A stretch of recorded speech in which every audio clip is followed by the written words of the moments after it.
కాలేజీలో కానీ ఎక్కడ ఎవరు పాడలేదు. అంటే మీరు ఎంతసేపు పాటలు వెనకథలు పడుతుంటే పడదామని చూసానండి. అసలు ఎవరు వెనకాల పడదామన్నా ఎవరో ఒకళ్ళు పాడేస్తా ఉండేవారు. No vacancies. నాకు లవ్ సాంగ్స్ ముద్ర పడ్డం ఏంటని చెప్పి మళ్ళీ 2020 నుంచి చాలా ఇంచుమించు ఒక 40-50 దాకా లవ్ సాంగ్స్ ని తిరస్కరించి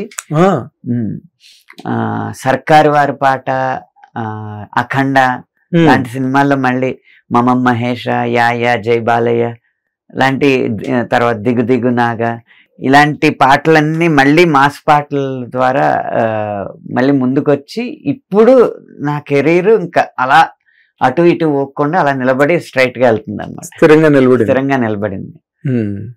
అందుకే ఇప్పుడు పెద్ది, స్పిరిట్ లాంటి మంచి సినిమాల్లో అన్ని రకాల పాటలు రాయగలిగే అవకాశం వస్తుంది. అదేలేండి, ఇంకేముంది, ఇప్పుడు మీరు మోస్ట్ సార్ట్ ఆఫ్టర్ లిరిసిస్ట్ అయ్యారు సినిమా ఇండస్ట్రీలో. సో ఏ పెద్ద సినిమా అయినా చిన్న సినిమా అయినా మీకు తీరికుండాలి తప్పితే మీ చేతి రాయించుకుంటారు కదా. అది ఇప్పుడు వచ్చిందండి, నిజం చెప్పాలంటే 19 ఏళ్ళ తర్వాత వచ్చింది. అప్పుడు దాకా విజయాన్ని చూశాను కానీ నేను కోరుకున్న విజయాన్ని చూడలేదు. అదేలేండి. 15 అసలు చెప్పండి. 1500 పాటలు అయిన తర్వాత అది సాధించగలిగా. 1500 పాటలు, ఆ 1500 పాటలే మీకు సాధించేమో. అది మీరు సాధించడం ఏంటి? అంతే. నేను ఎప్పుడు ఒక పాటకి, ఏదైనా ఒక పాటకి పురస్కారం వస్తే అనుకునేది ఏంటంటే ఇంత ముందు కలిసి రాసిన పాటలన్నీ కలిసి ఈ పాటకి అవార్డు ఇప్పించినాయి అని అనుకుంటా ఉంటాను. కరెక్ట్.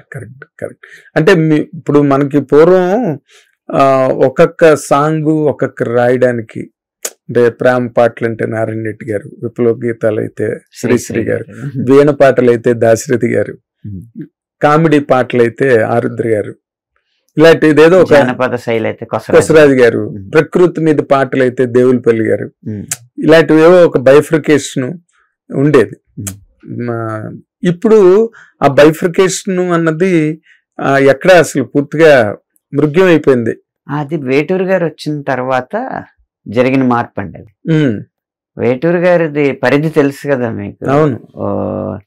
వంగ తోట మలుపు కాడ అనగలరు, ఓంకారనాదాను సంధానము అనగలరు కదా. అవును. ఆ పరిధి వల్ల సింగిల్ కార్డ్ సంస్కృతి బాగా బలపడింది. ఆ తర్వాత సీతారాం శాస్త్రి గారు వచ్చే పాటలు అనేవి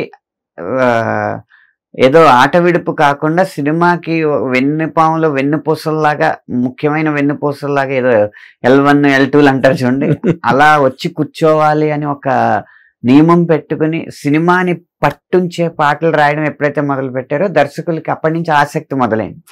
ఒక పాటల ద్వారా సినిమాని మరింత చేరువ చేయొచ్చు అన్నమాట అని అప్పటి నుంచి ఆ సింగిల్ కార్డ్ సంస్కృతి బాగా వచ్చిందండి. కానీ మీరు అంటే ఈ తరం రచయితల్లో మీరు ఈ తరానికి చాలా ఒక కరదీపిక కాబట్టి నేను ఈ మాట అడుగుతున్నా. అంటే ఈ స్పెషలైజేషన్ అన్నది వేటూరు గారిలో ఆ స్పాన్ ఉండబట్టి ఆ సింగిల్ కార్డ్ సంస్కృతి అన్నది ఫ్లరిష్ అయింది. పిలుస్తోంది ఇంద్రవల్లి అలాంటి పాటలు కూడా రాశారు ఆయన. ఈ దుర్యోధన దుశ్శాసన దుర్వినీత లోకంలో అలాంటి పాటలు, ఆరేసుకోబోయి పారేసుకోయి. అలాగే పీపుల్స్ ఎన్కౌంటర్ అన్న సినిమాలో అచ్చు ప్రజా కవులు రాసినట్టే ఉంటది. ఆయన రాసిన ఓ పోలీస్ అన్నా బానీస్ అన్నా అని పాట ఉంటది కదా. అవును. ఆయనకి చిక్కని పరిధి లేదు. ఆ స్పాన్ లోకి రచయితలు వెళ్ళలేకపోవడానికి ప్రధానమైన కారణంగా మీరు ఏమనుకుంటున్నారండి?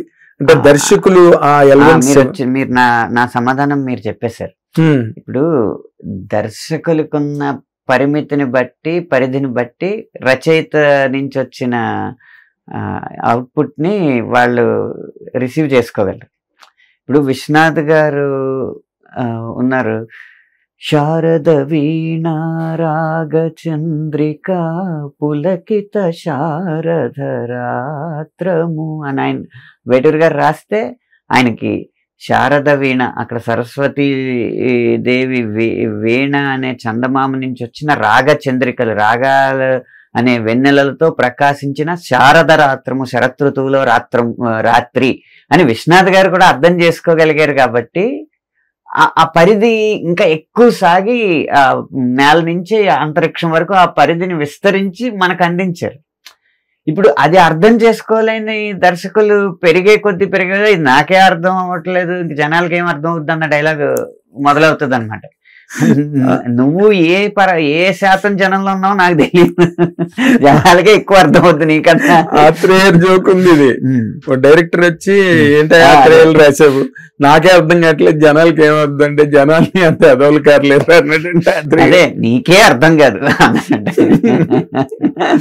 కాబట్టి ఎప్పుడైతే దర్శకుల పరిధి తగ్గిందో రచయితలు ఆలోచించే పరిధి కూడా తగ్గిపోద్ది.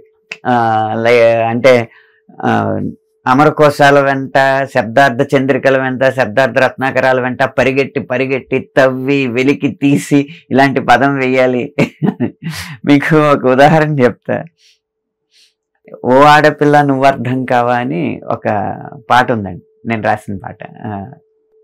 అశోకవనంలో అర్జున కళ్యాణ్. నిజంగా చాలా మంచి హిట్ అవుద్ది అనుకున్నాను పాట. హిట్ అయింది అంతే, మంచి హిట్ అవుద్ది.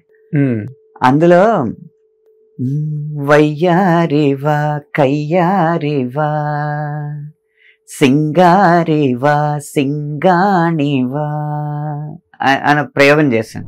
వయ్యారివా కయ్యారివా సింగారివా సింగాణివా. సింగాణి అంటే అచ్చ తెలుగులో ధనుస్సు అని అర్థం. నేను ఇప్పుడు అచ్చ తెలుగు రామాయణంలో ఏదో తిరగేస్తుంటే శివధనుర్భంగం సన్నివేశంలో ఆ సింగాణి అని పదం చూసాను. ఏంటి సింగాణి అంటే అని వెతుకుతే అర్థం తెలిసింది. నాకు తెలిసింది పాటలో పెడితే కదా జనాల్లోకి వెళ్తుంది కొత్త మాట. అది నేను దర్శకుల్ని రిక్వెస్ట్ చేశాను కూడా, ఈ ఒక్క పదం మీరు పెట్టనివ్వండి, మిగతా లైన్లో ఏ పదం మార్చమన్నా నేను మారుస్తాను. ఆయన మంచి సహృదయంతో పెట్టించారు. కానీ దాన్ని రిసీవ్ చేసుకుని ప్రజెంట్ చేయగలిగే మనస్తత్వం మొత్తం యూనిట్గా ఉండాలి కదా. కరెక్ట్. ఏ అసిస్టెంట్ డైరెక్టర్ వద్దన్నా పోతుంది, ఏ అసిస్టెంట్ డైరెక్టర్ వద్దన్నా పోద్ది. అబ్బాయి నాకు అర్థం కావట్లేదని, అమ్మ వీడికి అర్థం కావట్లేదని అప్పుడున్న అభద్రతా భావంతో పోగొట్టేస్తూ ఉంటారు. అలా పదాలు పరిమితం అయిపోయి ఇప్పుడు హృదయము అని రాస్తే కూడా బరువు అయిపోయే సిచ్యువేషన్ వచ్చేసింది. భావాలు మాత్రం అపరిమితంగా ఉండాలి, పదాలు మాత్రం ఆ 400 పదాలలోనే తిరగాలి చుట్టూ. ఆ మనసు, ఆ ఆశ, ఆ ఊహ, ఆ ప్రేమ, ఆ ప్రాణం అక్కడే తిరుగుతూ ఉండాలి. అది మీ లేటెస్ట్ ఛాలెంజా? అదే ఇప్పటి లేటెస్ట్ ఛాలెంజ్ అదే. ఉన్న 300 పదాల్లో కొత్త భావాలు చెప్పడం. ఎలాగండి మరి మీ మనుగడ ఎంత కష్టమైపోతుంది కదా రచయితలది? అంటే ఎప్పటికప్పుడు ఇది దినదిన కండం నూరేళ్ళ ఆయుష్ లాగా మా మనుగడ ఎందుకు వస్తుంది అంటే, ఇప్పుడు ఈ పరిస్థితుల్లో కూడా రచయిత అవ్వాలనుకునే వాళ్ళ సంఖ్య తక్కువ. ఎవరికైనా సినిమా అన్న పరిజ్ఞానం వచ్చినప్పుడు ముందు హీరో అవ్వాలనుకుంటాడు. ఆడికి 18 ఏళ్ళు వచ్చిన తర్వాత మొహం అద్దంలో చూసిన మనం హీరో మెటీరియల్ కాదు, అయితే డైరెక్టర్ అవుదాం అనుకుంటాడు. ఆడికి 25 ఏళ్ళు వచ్చిన తర్వాత మనం కథలు క్రియేట్ చేయలేకపోతున్నాం అని చెప్పి ఏదో డిఓపి ఏదో అవ్వాలనుకుంటాడు. అబ్బో మనకి ఇంత టెక్నికల్ నాలెడ్జ్ లేదు అని అయిన తర్వాత ఇదంతా కాదులే మనం పాటలు రాసేద్దాం అనుకుంటున్నాడు అనమాట. ఆ స్థాయికి వచ్చేసాడు.